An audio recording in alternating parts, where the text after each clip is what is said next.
জন্য আমি বলছি আমার একটা সমস্যা, টাকা পয়সা নাই। তো আপনি বর্তমানে কোম্পানি চেঞ্জ হয়েছে? হ্যাঁ, চেঞ্জ হয়ে গেছে। শুধুমাত্র এনওসি পেপার লাগছে? এনওসি পেপার যদি আপনার এনওসি পেপার যদি না থাকে তাইলে আপনি ওস্তাদ ধরতে হইবে। যে কোম্পানি আপনি চেঞ্জ করে নিবে ও কোম্পানি আপনারে ওস্তাদ ধরবে,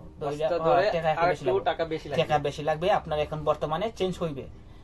আসসালামু আলাইকুম, আমি বেলাল আছি আপনাদের সাথে। আপনারা দেখছেন ম্যাঙ্গো পাবলিক ইউটিউব চ্যানেল। আশা করি সবাই ভালো আছেন, সুস্থ আছেন যে যেখান থেকে এই ভিডিওটা দেখছেন। আজকের এই ভিডিওতে আমি আপনাদের সাথে শেয়ার করতে চাইবো যে কোম্পানি ভিসা কিভাবে চেঞ্জ করবেন বা ভিসা ট্রান্সফার কিভাবে করবেন। যাদের ভিসা সম্পর্কিত অনেক কিছু জানার আছে তারা এই ভিডিওটা ফার্স্ট টু লাস্ট অব্দি আপনারা দেখতে পারেন।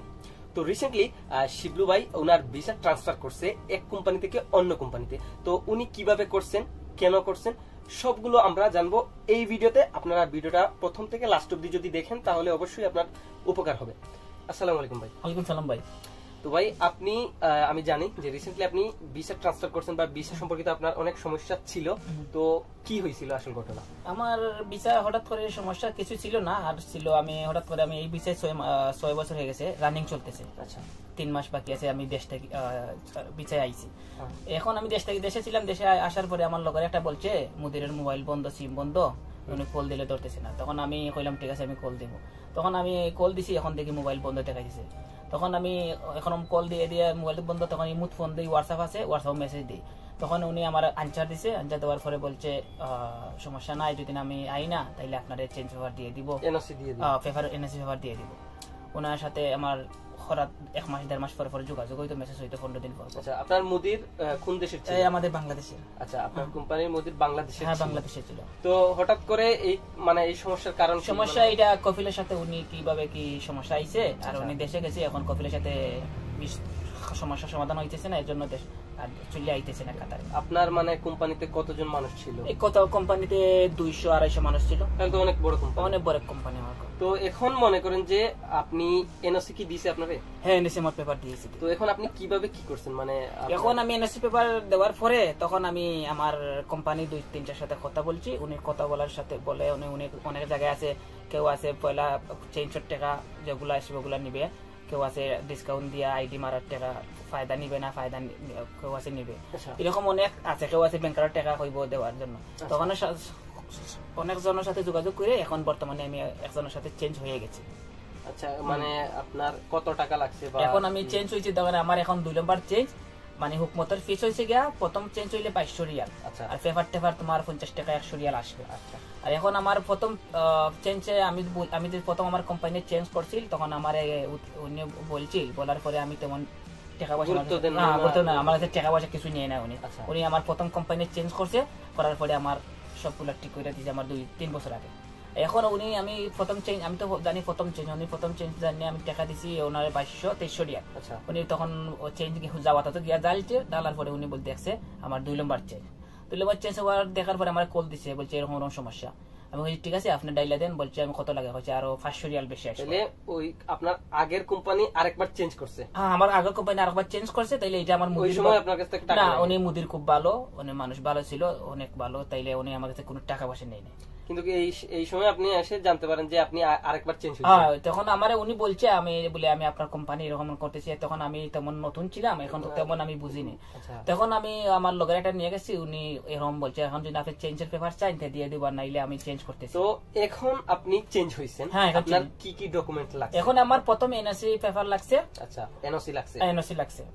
আচ্ছা, শুধু এনওসি লাগছে। লাগার পরে আমি উনার সাথে এখন যে কোম্পানির সাথে চেঞ্জ হয়েছে, এখন এই কোম্পানির মুদিরের সাথে দিছি, মুদিরের সাথে কথা বলছি, এরকম আমার টাকাই এরকম দেওয়া দিমু, এরকম উনি বলছি ঠিক আছে, আমার 2 মিল হয়ে গেছে। ওখানে পেপার দিছি, দেওয়ার পরে উনি 2 দিন পরে উনি আমার সবগুলা ডালার পরে আমার তারিখ আইছে এই মাসের 21 তারিখ। আচ্ছা, 21 তারিখ আইছে। তখন আমি 21 তারিখ ডালছি না, শুক্রবার বৃহস্পতিবার গেছে। তারপরে আমি 23 তারিখ ওনার সাথে মেসেজ দিছি, উনি বলছে টাকা নিয়ে আসেন আমার অফিসে। তখন আমি অফিসে যাই না, উনি রুম আমাদের পাশে রুমে গেছি আমার বাই 2টা লিয়ে। রুমার যাওয়ার পরে উনারে আমি প্রথম 2300 রিয়াল দিই। 2300 রিয়াল দেওয়ার পরে উনি বলছে আরো দেওয়ার জন্য। আমি বলছি এখন তো সমস্যা আমার এরকম। তো দেওয়ার পরে দিয়ে আসছি, তখন উনি আমার আইডি রেখে দিছে, বলছে আইডি লাগবে। তখন আমি আইডি দিয়ে আসছি। তো 2 দিন পরে আমার উনি যাওয়ার থেকে মেসেজ কল দিতেছে, ভাই দিয়ে বলছে যে আপনার 500 টাকা বেশি লাগবে, আবার 2 নম্বর চেঞ্জ আপনার টাকা আরো বেশি লাগবে। বলে কত আসছে, উনি বলছে 600-700 টাকা আসবে। তখন আমি জানি 500 রিয়াল, কারণ এইটার। তো আপনি কত দিবেন? আমি উনারে বাদে এখন বর্তমানে আমি 500 রিয়াল দিছি। উনি বলছে আরো 200 রিয়াল দেওয়ার জন্য। আমি বলছি আমার একটা সমস্যা, টাকা পয়সা নাই। তো আপনি বর্তমানে কোম্পানি চেঞ্জ হইছে? হ্যাঁ, চেঞ্জ হয়ে গেছে। শুধুমাত্র এনওসি পেপার লাগছে। এনওসি পেপার যদি আপনার এনওসি পেপার যদি না থাকে তাইলে আপনি ওস্তাদ ধরতে হইবে। যে কোম্পানি আপনি চেঞ্জ করে নেবে ও কোম্পানি আপনারে ওস্তাদ ধরবে, টাকা বেশি লাগবে। আপনার এখন বর্তমানে চেঞ্জ হইবে, চেঞ্জ হবে, কোনো সমস্যা হবে না। এখন বর্তমানে সমস্যা হবে না। তো যদি কেউ ঘরের বিষয় থেকে চেঞ্জ হতে চায় তাহলে কি সমস্যা? ঘরের বিষয় থেকে উনি চেঞ্জ হইলে বর্তমানে উনি আপনি যখন আপনি ডেট পাইবেন, ডেট এখন চেঞ্জ পেপার টেপার কোম্পানি অন্য কোম্পানি আপনার ওকে করব, তখন আপনার কোম্পানির ডেট পাওয়ার সাথে সাথে আপনার কফিলের মোবাইলে মেসেজ যাবে। কফিল তো দিবে না, এনওসি তো কফিল মোবাইলে মেসেজ যাওয়ার পরে যদি কফিল শক্তিশালী হয় তাইলে আপনার এইটা আউট করে দিব মেসেজ। কফিল নরমাল হইলে আপনার সমস্যা নাই, হয়ে যাবে। আর যদি কফিল যদি এইরকম মানে পুলিশ টুলিশ হয় বা বালা একটা চার্জে হয় কাতারে, তাইলে আপনার এত জলদি দিবে না।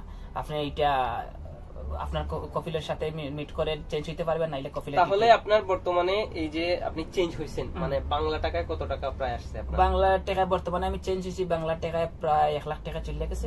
তাহলে 1 লাখ টাকা চলে গেছে। পরে আবার যখন আপনি আইডি মারতে হবে, আইডি মারলে আবার বাংলার 3000 রিয়াল লাগে, কাতারের আবার 1 লাখ টাকা লাগবে। তাহলে আপনার এই 2 লাখ টাকা আপনার চলে গেছে। হ্যাঁ, 2 লাখ টাকা চলে যাইবে আমার। এখন আমি বর্তমানে চেঞ্জ হইছি, তখন আমার আইডি ডেট বর্তমানে 3 মাস আছে। এত 3 মাসের ভিতরে যখন শেষ হইবে আমি তখন টাকা পয়সা মিস করতে হবে, তো মিস করে আমি তখন আমি আইডি মারবো, 3000 রিয়াল দিব।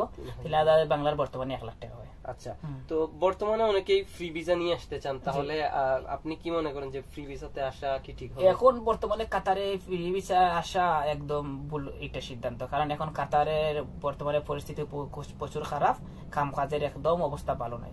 এখন আসা মানে একদম ভুল সিদ্ধান্ত, কারণ আপনার টাকাটা নষ্ট করবেন। কারণ যদি আপনার কাজ কিছু জানেন, অন্য দেশে থাকেন, পুরানা হয়, পেন্টের কাজ, জিপসানের কাজ, যে কোনো কাজ জানেন, এরপরে যদি না আসেন, এরপরে আর না আসলে ভালো বর্তমানের পরিস্থিতি। হ্যাঁ, তো যাই হোক, আপনারা এই ভিডিও থেকে অবশ্যই কিছুটা হলেও উপকার পাবেন যে আপনারা কিভাবে এনওসি পেপার নিয়ে কোম্পানি চেঞ্জ করবেন, বা কোম্পানি চেঞ্জ হতে কি কি লাগে, কত টাকা লাগে, প্রথমবার হলে কত টাকার প্রয়োজন এবং দ্বিতীয়বার হলে কত টাকার প্রয়োজন হয়। ভিডিওটা বেশি করে শেয়ার করে দিবেন, ভিডিওতে একটা লাইক দিয়ে দিবেন, আর যদি আপনি চ্যানেলে নতুন হন অবশ্যই চ্যানেলটা সাবস্ক্রাইব করে দিবেন। দেখা হচ্ছে নতুন কোনো ভিডিওতে। আসসালামু আলাইকুম।